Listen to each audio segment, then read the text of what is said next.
Gervonta Davis versus Lamont Roach, possible December? The article continues on to say Gervonta Davis is rumored to be defending his WBA regular lightweight title against Lamont Roach in a low-yield clash on pay-per-view in December. Roach, 25 wins, 1 loss, 15 knockouts, who holds the WBA title as superweight, would be moving up to 135 to challenge Tank Davis. 30 wins, 0 losses, 28 KOs for his secondary title at lightweight. Thus far, Tank Davis vs. Lamont Roach fight hasn't yet been confirmed. This would be viewed as yet another mismatch and soft touch for Tank Davis to ensure that he keeps bringing in easy money without sustaining damage. The interest from the boxing public in a fight between Tank Davis and Roach is minimal, as many more compelling opponents are available than using a 130-pounder as the opponent. No one wants to see Tank select Roach from the super featherweight division to pad his record and sell this mismatch on pay-per-view. There's more interest from fans in watching Tank Davis defend against these fighters: Rayo Valenzuela, Devin Haney, William Zepeda, Edwin De Los Santos, Raymond Murataya, Floyd Schofield, Keyshawn Davis, Andy Cruz, and Dennis Berenchik. This would be viewed as another example of a cherry pick by Baltimore native Tank Davis, who has been matched very carefully during his pro career. As popular as Tank is, he would be a much bigger pay-per-view attraction if his management at the PBC had done a better job of selecting quality fighters that the U.S. public was interested in watching. The best pay-per-view fight in Tank Davis' career was against Ryan Garcia in 2023, which brought in 1,200,000 pay-per-view buys. The reason for those high numbers was because of Ryan, not Tank. Other than that one fight, Tank Davis's pay-per-view numbers are these fights: Frank Martin, 350,000. Rolando Romero, 275,000. Leo Santa Cruz, 225,000. Hector Garcia, 220,000. Mario Barrios, 210,000. And Isaac Cruz at 200,000.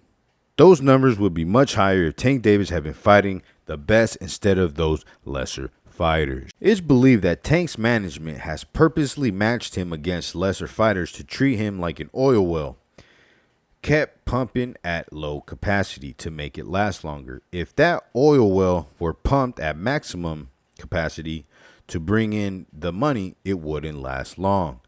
Matching Tank against the best fighters would have already made him a massive star, but he wouldn't last as long. The downside is that Tank Davis has failed to become a big pay-per-view attraction and is arguably less popular than fighters like Ryan Garcia. Roach's best win of his 10-year professional career was a 12-round split decision against Hector Luis Garcia last November. Tank Davis knocked Hector out in the 9th round in January of 2023 in a one-sided fight to show one how much of a mismatch Davis Roach would be. So that was an article on Boxing News 24 and their thoughts on the Davis versus Roach matchup. Now, if you want my opinion on this matchup, the Tank Davis versus Roach, and I'm guessing that you do because you're here, well, I'm going to give it to you. I pretty much agree with this article. I mean, I used to want to see Tank Davis in big matchups versus the best fighters. Back in the day, I wanted to see him in Loma when Loma was at his peak. And then for a while there, I wanted to see Teofimo Lopez versus Tank. I wanted to see Gary Antoine Russell versus Tank. And now, you know, a part of me still wants to see Shakur versus Tank. But at this point, I'm over it. This man is 30 years old, and his best win on his resume is still Pedraza. I gave up any hopes of ever seeing Tank Davis in the ring with the absolute stepper, a hitter, you know.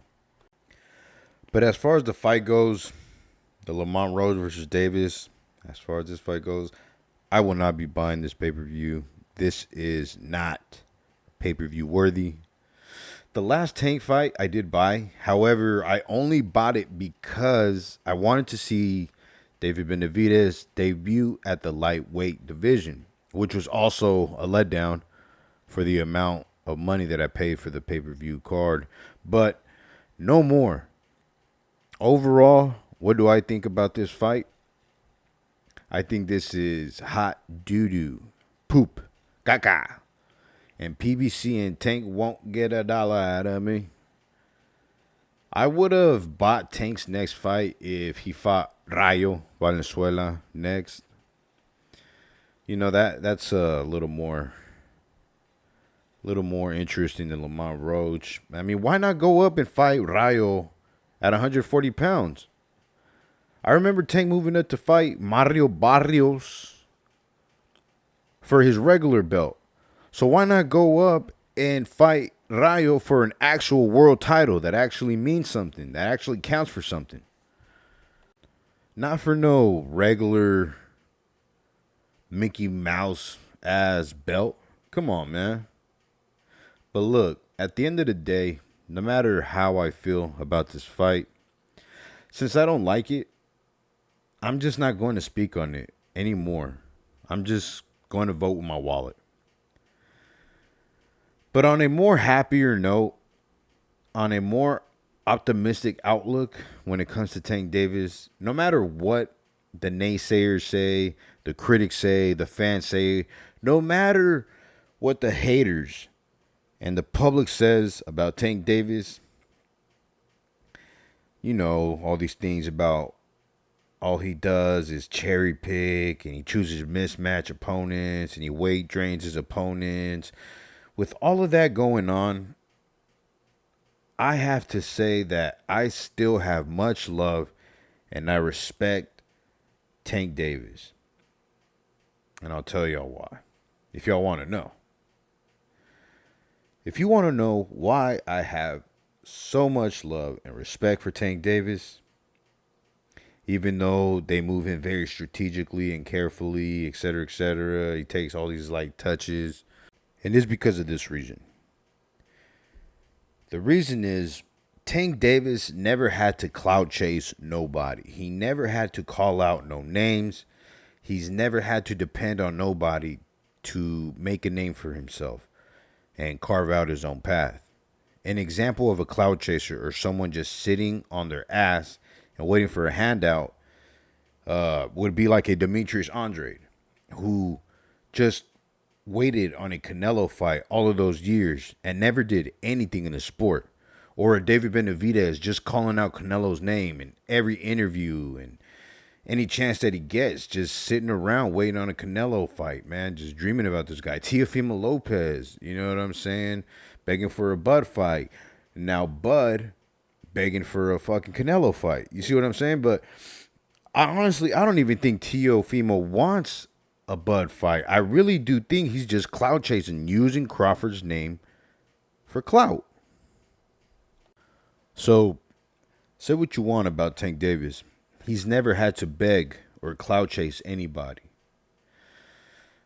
He never had to name drop anybody. Okay, so Tank Davis cherry picks and he takes soft touches all the time. So what? Tank Davis has found his own lane.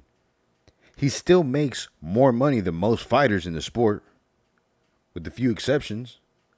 I can't put him on a pound-for-pound list because he does lack the pedigrees and the accolades. But one thing I like about Tank is that he's his own man. He never clout chased anyone. He's never sat around waiting for anyone to come and give him a check. He's never needed nobody to sell his fights. Tank Davis be on this Key Sweat shit. Nobody. But girls, guys, let me know what y'all think down in the comment section. That's all I got for this one. Also, if you could hit that like button, please. It's absolutely free. And to all my subscribers, thank you for fucking with me. And you already know. Once again, this has been your boy O-Dog boxing in a mouth, just beer.